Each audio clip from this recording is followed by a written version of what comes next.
Ya, sebelumnya penyidik Kejagung mendatangi kantor Kementerian Kehutanan dan menyita satu kontainer besar yang berisi dokumen.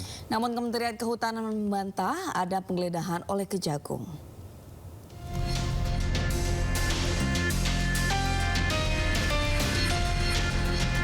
Tim penyidik Jampitsus Kejaksaan Agung menggeledah kantor Kementerian Kehutanan pada Rabu 7 Januari 2026. Penggeledahan diduga terkait dengan perkara yang sebelumnya dihentikan KPK mengenai kasus dugaan korupsi izin tambang di Konawe Utara, Sulawesi Tenggara. Tim penyidik Kejagung dikawal personel TNI mengamankan satu kotak kontainer besar hasil penggeledahan. Sementara itu, Kementerian Kehutanan membantah adanya penggeledahan oleh Kejagung. Menurut Kabiro Humas dan Kerjasama Luar Negeri Kementerian Kehutanan Ristanto Pribadi, kehadiran penyidik Kejagung untuk melakukan pencocokan data terkait perubahan fungsi kawasan hutan lindung di beberapa daerah di masa lalu. Tim Liputan iNews melaporkan. Terima kasih Anda masih bersama kami di Sindo Today bersama Senata Arman dan Sabrina Hasila. Pemirsa, seorang wanita petugas kebersihan tewas ditabrak mobil saat sedang menyapu jalan di Kalideres, Jakarta Barat.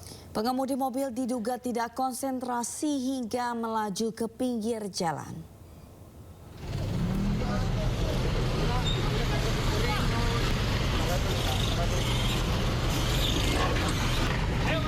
Maju. Mobil yang mana, Bang? Mobil yang mana, Bang? Satu mobil menabrak mobil lain yang sedang parkir di bahu jalan perumahan Citra 6, Kalideres, Jakarta Barat. Seorang wanita penyapu jalan bernama Titi, 56 tahun, turut tertabrak hingga tergeletak tidak sadarkan diri. Korban langsung dievakuasi ke rumah sakit, namun meninggal dunia dalam perjalanan karena luka parah di kepala. Menurut saksi mata, mobil yang menabrak melaju dari arah Rawabuaya menuju lokasi kejadian dan diduga kurang konsentrasi saat mengemudi. Buah saya ngerawat taman sebelah kiri. Sampingnya ada mobil parkir warga itu. Terus habis ngantem mobil itu yang dari arah Rawabuaya ke Citra 3 ngantem mobil warga. Terus buang kiri kena gardu listrik sama anak buah saya itu. Sampai anak buah saya meninggal. Kedua mobil yang ringsek kemudian dibawa ke unit laka lantas Satuan Wilayah Jakarta Barat untuk kepentingan penyelidikan. Polisi juga meminta keterangan sejumlah saksi dan pengemudi mobil yang menabrak. Dari Jakarta, Miftahul Gani, iNews melaporkan.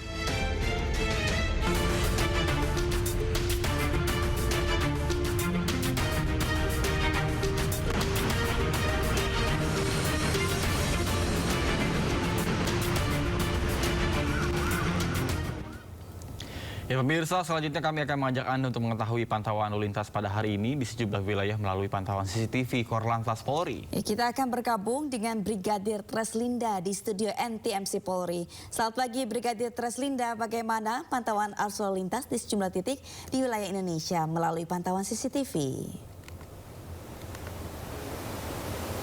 Ya baik, terima kasih rekan saya Nata, Arman dan juga Sabrina. Pemirsa, kami akan mengajak Anda melihat kondisi arus lalu lintas terkini melalui pantauan CCTV Korlantas Polri. Kita awali dari kawasan yang pertama, exit tol Bekasi Barat. Saat ini arus lalu lintas dari gerbang tol Bekasi Barat yang akan mengarah ke Pekayon dan juga Kalimalang dalam keadaan ramai dan lancar. Perlambatan kecepatan kendaraan terjadi di antrian traffic light. Kemudian untuk kendaraan dari Pekayon yang akan menuju ke Kalimalang dan Ahmad Yani, saat ini juga dalam keadaan ramai dan lancar. Meskipun lalu lintas lancar, antisipasi dengan aktivitas kendaraan roda 2 yang memotong arus di kawasan ini, tentunya ini juga perlu jadi perhatian pengguna jalan yang melintas. Kita beralih ke CCTV selanjutnya dari kawasan JPO Kuningan, Jakarta Selatan. Saat ini arus lalu lintas dari arah Mampang yang akan mengarah ke Menteng dalam keadaan ramai dan lancar. Kemudian Menteng yang akan mengarah ke Mampang dalam keadaan ramai cenderung padat di sana. Tentunya untuk selalu berhati-hati, jaga jarak aman kendaraan Anda, kemudian jaga batas kecepatan kendaraan Anda. Dan untuk arus lalu lintas Menteng Pancoran juga saat ini dalam keadaan ramai dan lancar. Dan pemirsa, kita beralih ke CCTV selanjutnya, JPO Polda Metro Jaya, Jakarta Selatan. Arus lalu lintas dari arah Gatot Subroto yang akan mengarah ke Semanggi dan Senayan sampai saat ini masih dalam keadaan ramai dan lancar. Terlihat memang sudah mulai terjadi peningkatan volume kendaraan. Kemudian dari Semanggi yang akan mengarah ke Kuningan dan juga Cawang dalam keadaan relatif lancar. Meskipun lalu lintas lancar, kami harapkan Anda untuk berhati-hati mengingat kawasan ini masih diberlakukan sistem kontraflow yang akan berlangsung hingga pukul 10. Dan yang terakhir kita pantau dari flyover Slipi Jaya, Jakarta Barat. Saat ini arus lalu lintas dari arah Cawang yang akan mengarah ke Gatot Grogol dalam keadaan ramai dan lancar. Kemudian dari Grogol yang akan mengarah ke Cawang sampai saat ini masih dalam keadaan relatif lancar.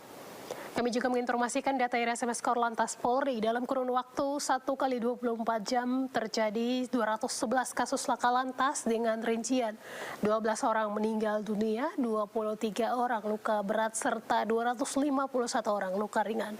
Dari data tersebut 71% terjadi pada waktu siang hari, mengingat memang aktivitas pagi hari ini juga termasuk dengan aktivitas siang hari yang menyebabkan angka kecelakaan tertinggi. Tentunya bagi para pengguna jalan, kami harapkan Anda tetap mengutamakan keselamatan di jalan sebagai kebutuhan dan saling menghargai antar sesama pengguna jalan untuk menciptakan lalu lintas yang aman dan juga lancar. Bagi Anda yang akan mengupdate informasi-informasi seputar arus lalu lintas terkini, kami siap melayani di 1516669 ataupun melalui SMS center kami di 9119.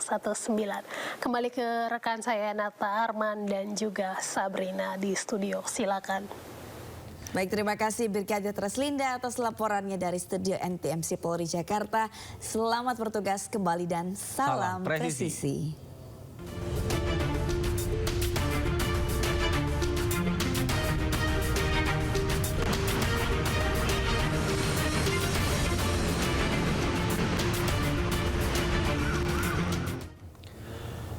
Pemirsa, Kejaksaan Agung tengah mendalami perkara dugaan kegiatan tambang ilegal di wilayah Konawe Utara, Sulawesi Tenggara. Sejumlah saksi telah diperiksa, bahkan penggeledahan di wilayah Sulawesi Tenggara.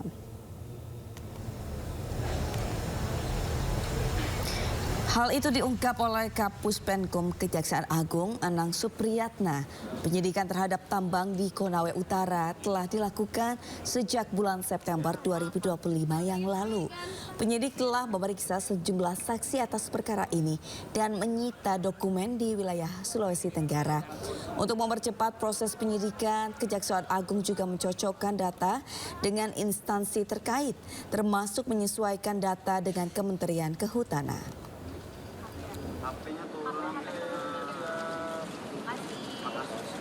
Tim Gedung Bundar sedang menangani perkara penyidikan dalam perkara kegiatan tambang di wilayah Konawe Utara. Dan tim penyidik sudah melakukan sebelumnya, ini dimulai dari tahun 2025, dari bulan September. Itu sudah melakukan pemeriksaan terhadap saksi, juga penggeledahan dan penyitaan terhadap beberapa dokumen dan alat bukti lainnya di wilayah Sulawesi Tenggara. Dari pengembangan itu kemudian kita memerlukan data tambahan dari Kementerian Saker terkait dalam hal ini.